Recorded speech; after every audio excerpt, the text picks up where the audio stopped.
ডিম সিদ্ধ রান্দা ভাজা রান্দা আমি কোনোটাই খাইনি। হা হা হা, তা খাবা কেন? জীবন তোমার ওই জায়গায় আটকায় গেছে অর্ধেক। আসসালামু আলাইকুম। আমি আজকে ডিম সিদ্ধ আলু দিয়ে রান্না করে দেখাবো। আর এই যে আমি 3টে আলু নিছি আর 2টে ডিম নিছি। এই মুরগি, তুই সারা পাড়া 10 বাড়ি বেড়াই বেড়াই খাইয়ে দেয় গর্ভবতী হয়ে ঘরে আসিস, তা ডিম একটু বড় পারতে পারিস নে? গৃহস্থর পোষায় যায়। আর এই যে 2টে ডিম কাটেছি তাও 4 জনের হবি না নে। আর এই 2টে ডিমই ফ্রিজে অবশিষ্ট ছিল, তাই আমি কাটে নিলাম, নিয়ে নুন হলদি মরিচ গুঁড়ো লাগায়ে এই যে এখন ভালো করে আমি মাখায় নিচ্ছি। আর এই যে এটা একটু হলদি মরিচের গুঁড়ো লবণ দিয়ে মাখালে ভালো মতো ভাজার সময় কালার আসে।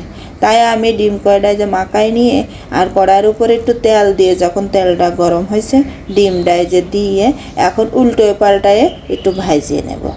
আর ওই যে কথায় আছে না, ইচ্ছে থাকলে উপায় হয়, আর ইচ্ছে থাকলে বাঁশ তলাইকে 7 তলায়ও বাস করা যায়। তাই ইচ্ছা থাকলে ডিমকে আরও কত কিছু খাওয়া যায়। ডিম না খালি জীবন তার সার্থক। আর আমি তাই আজকে ডিমগুলো এমন রেসিপি করে দেখাবো, আমার ঘরের মানুষটাই ডিম সিদ্ধ রানলি খাতি চায় না। এই দুঃখিত দড়ি আমি কনে বানবো তাই আজকে আমি ডিমটা একটু ব্যতিক্রম করে রাঁধতে দেখাবো। আমার ঘরের মানুষকে, পাড়ার মানুষ, গ্রামের মানুষ শুদ্ধ খাওয়া লাগবে। তাই তো আমি আজকে এই যে সকাল সকাল ঘুমের তো উঠে চোখ মুছতে ফ্রিজ খুলে দেখি কোনো তরকারি তেমন একটা নাই। তখন আমি কি করব, এই যে ফ্রিজে যা ছিল তাই রেঁধে দিলাম। আর এই যে আমার ভাজা হয়ে গেছে। আর এখন আমি এই যে আমার মেশিনটার উপরে 3টে শুকনো মরিচ আর ধনে আর একটু জিরে আর আদা বাইটে নিলাম প্রথমে। বাটার পরে আর 3টে কাজু বাদাম দিয়ে বাইটে নিলাম। আর এই যে কড়াইতে আবার তেল দিয়ে দিছি, গরম হয়ে গেছে। তেলের মধ্যে আমি 3খান মরিচ ফেলাই দিলাম, আর এই যে 1 মুঠখানি পেঁয়াজ কুচায়ে তা দিয়ে দিলাম। আর এখন আমি সেই মরিচগুলো একটু নাড়িয়ে ছাড়িয়ে নিয়ে, পেঁয়াজগুলো নাড়িয়ে ছাড়িয়ে নিয়ে তার মধ্যে একটু আবার লবণ দিয়ে দিলাম। লবণটা দিয়ে নাড়াচাড়া করে নিয়ে ওই যে ধনে জিরে আর শুকনো মরিচ আর একটু কাজু বাদাম বাটলাম, একটু আদা বাটলাম, কয়েকবার রসুনও দিয়েছিলাম, সে তাই আবার বাটা মশলা কটা দিয়ে দিলাম। দিয়ে এখন ভালো করে নাড়িয়ে চাড়িয়ে নেব। আর নাড়িয়ে চাড়িয়ে ভালো করে মশলাটা যখন ভাজা ভাজা হয়ে যাবে, আর এই যে একটু হলদির গুঁড়ো দিলাম এখন, আর তার মধ্যে আবার একটু দিয়েছে মরিচের গুঁড়ো। আর সব মশলা দিয়ে একটু ভাজা ভাজা একটু পানি দিয়ে ভালো করে কষায় নিতে হয়, নাইলে কিন্তু গালে আলগা আলগা ঝাল লাগে। আর এখন এই যে আমার কষানো ভালো মতো হয়ে গেছে। এখন আমি আলু কয়টা দিয়ে দেবো। আলু কয়টা দিয়ে আর একটু ভালো করে নাড়বো।